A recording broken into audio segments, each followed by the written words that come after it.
Title: The Desert Dino Escape. Introduction. Deep beneath the sand dunes of the Great Sandy Desert in Australia and the Sonoran Desert in North America, scientists had discovered an ancient secret, a hidden world of dinosaurs preserved in underground chambers. These dinosaurs weren't fossils, they were living creatures, genetically engineered and stored in cryogenic sleep by an advanced civilization millions of years ago. When a massive sandstorm hit both deserts, their chambers malfunctioned, releasing the dinosaurs into the wild.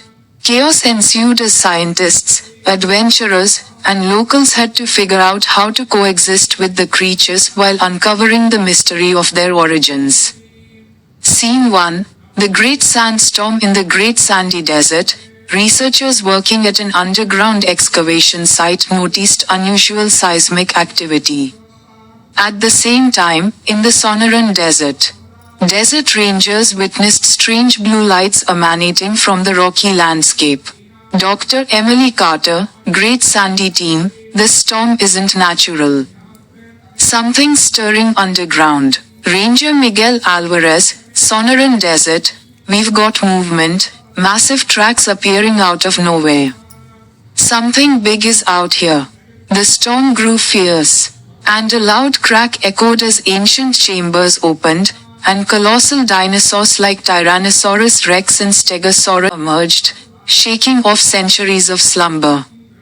Scene 2: The dinosaur outbreak. In both deserts, the dinosaurs began exploring their new environments, causing panic among locals and wildlife. A massive T-Rex stormed through the dunes in Australia, while a pack of velociraptors hunted in the cactus forests of Arizona. Emily, on the radio: We've got a Spinosaurus heading toward our base. Everyone, take cover. Miguel, watching a Triceratops charge a car: I never thought I'd say this, but we're in a dinosaur apocalypse. Scene 3: Meeting the dino experts. In an emergency meeting, teams from both deserts collaborated via satellite communication. Dr. Emily Carter, paleontologist turned survivalist, teamed up with Miguel Alvarez, an expert in desert navigation. They were joined by Dr. Zara Patel, a cryptozoologist, and Leo Sanchez, a tech prodigy specializing in tracking devices. Zara: These dinosaurs are displaying behaviors we've never seen. It's like they're adapting to the desert. Leo: We can't just trap them, they're too smart. We need to guide them to safer areas where they can survive without causing harm. Scene 4: Adventures in the Great Sandy Desert. Emily and Zara followed a pack of gallimimus that had made their way to an oasis. They observed how the herbivores began coexisting with native desert animals like kangaroos and dingoes. But their peace was short-lived when a Carnotaurus attacked. Emily: It's survival of the fittest out here. We need to redirect the predators before they destroy the ecosystem. Zara: If only we could communicate with them. Using an experimental sonic device, they managed to lure the Carnotaurus away, guiding it toward the rocky cliffs where it could thrive alone. Scene 5: Chaos in the Sonoran Desert. Meanwhile, Miguel and Leo were dealing with a much larger threat, a rampaging T-Rex chasing a herd of wild horses. Miguel, riding his jeep: I didn't sign up for Jurassic Park. Leo, holding a tranquilizer drone: Keep it steady. I just need one clear shot. The T-Rex was tranquilized, but not before causing a rock slide that unearthed another hidden chamber filled with dinosaur eggs. Scene 6: Discovering the ancient civilization. Back at the excavation sites, the teams uncovered hieroglyphic-like carvings and technology hinting at an ancient civilization that had engineered these creatures. The carvings told the story of a prehistoric disaster that led the ancient beings to store dinosaurs underground for preservation. Zara, reading the carvings: They didn't just create the dinosaurs. They wanted them to be the guardians of the earth. Emily, If we don't balance their presence now, we might face another disaster. Scene 7. The final plan. The teens devised a daring plan to relocate the dinosaurs to remote desert regions where they could live without threatening humans or native wildlife. They used sonic-lures, bait stations, and advanced drones to guide the dinosaurs. Emily, we can't fight them. We have to respect their power and give them a home. Miguel, let's just hope they don't think we're dinner along the way. Scene 8. A new era begins. After weeks of effort, the dinosaurs were safely relocated. The Great Sandy Desert became home to the herbivores, while the rugged terrain of the Sonoran Desert housed the predators. The two teams parted ways, vowing to protect the creatures and study their behaviors. Emily, we've rewritten history. Now it's up to us to make sure it doesn't repeat itself. Miguel, and maybe next time. Let's stick to fossils, huh? Scene 9. Uncovering the Dino Guardians. As the teens worked in their respective deserts, they noticed the dinosaurs were displaying highly coordinated behaviors, almost as if they were responding to a leader. After further investigation, they discovered that the dinosaurs had hierarchies, and the most dominant ones, like a towering, battle-scarred T-Rex in the Great Sandy Desert and a sharp-witted Spinosaurus in the Sonoran Desert, were guiding the others. Emily, these aren't just animals. They're responding to something. Maybe instinct or orders. Zara, what if the ancient civilization encoded leadership into these creatures? They could be guardians of something bigger. Scene 10. The hidden chamber of secrets. In the Sonoran Desert, Miguel and Leo discovered a chamber buried deep beneath the sand. Inside were strange artifacts resembling control devices and glowing crystals embedded in the walls. When Leo accidentally activated one, it sent out pulses of light that calmed the nearby dinosaurs. Leo, whoa, did I just turn on some kind of Dino Wi-Fi? Miguel, more like a universal remote. Let's hope it has a mute button for that T-Rex.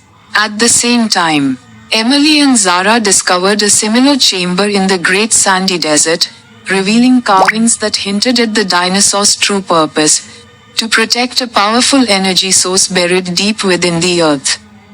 Scene 11. The rivalry of titans. Back on the surface, the Spinosaurus and T-Rex began moving toward each other, drawn by an invisible force.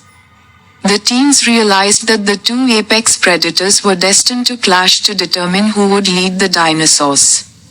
Emily, if these two fight, they'll destroy everything in their path. Miguel, then we'd better find a way to stop them before this turns into a prehistoric WWE match. Using the control devices, the teens attempted to lure the two giants away from populated areas. But the creatures were too focused on their primal rivalry, leading to an epic confrontation in a remote canyon where the Great Sandy and Sonoran deserts seemed to meet. Scene 12. The mysterious energy source. During the clash, the ground beneath the canyon began to quake, revealing a massive, glowing core. This was the energy source the dinosaurs had been protecting all along, a relic from the ancient civilization that could either power the world or destroy it if misused. Zara, this energy, it's alive. It's what's drawing them here. Leo, and if we don't stabilize it, we'll have more than just dinosaurs to worry about. Scene 13. The ultimate decision. As the T-Rex and Spinosaurus faced off, the teens realized they had to choose: either let the dinosaurs fight and risk the energy core being damaged, or use the control devices to subdue them, potentially losing the chance to study their natural behavior. Emily, we have to stop them. If the core is destroyed, everything around it will collapse. Miguel, but they've been protecting this for centuries. Who are we to interfere? In a daring move, Emily and Leo combined the control devices to emit a harmonic frequency that calmed both dinosaurs. The T-Rex and Spinosaurus stopped their battle, standing side by side as if guarding the core together. Scene 14. A new era of balance with the energy source stabilized and the dinosaurs now working in harmony, the teens decided to leave the deserts untouched, creating protected zones where the dinosaurs could roam freely without human interference. They set up observation stations at a safe distance to monitor the creatures and learn from their behaviors. Zara, we've done it. We've preserved history and created a future where dinosaurs and humans can coexist. Leo, let's just hope they don't figure out how to escape again. Epilogue. A hidden warning. As the teens packed up, Leo discovered one final carving in the Sonoran chamber. It showed an image of humans and dinosaurs living together peacefully. But in the background loomed a shadowy figure, resembling a larger, more fearsome creature than any they'd seen before. Leo, nervously laughing, "Oh, guys, I think this story isn't over yet."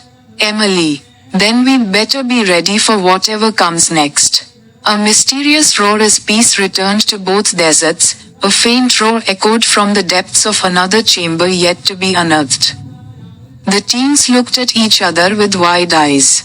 Leo, oh, here we go again. Themes 1. Coexistence. The story emphasizes the need to respect nature and coexist with other species, no matter how powerful. 2. Teamwork. Collaboration between diverse experts is key to solving challenges. 3. Mystery and discovery. The story teases the existence of ancient civilizations and their secrets,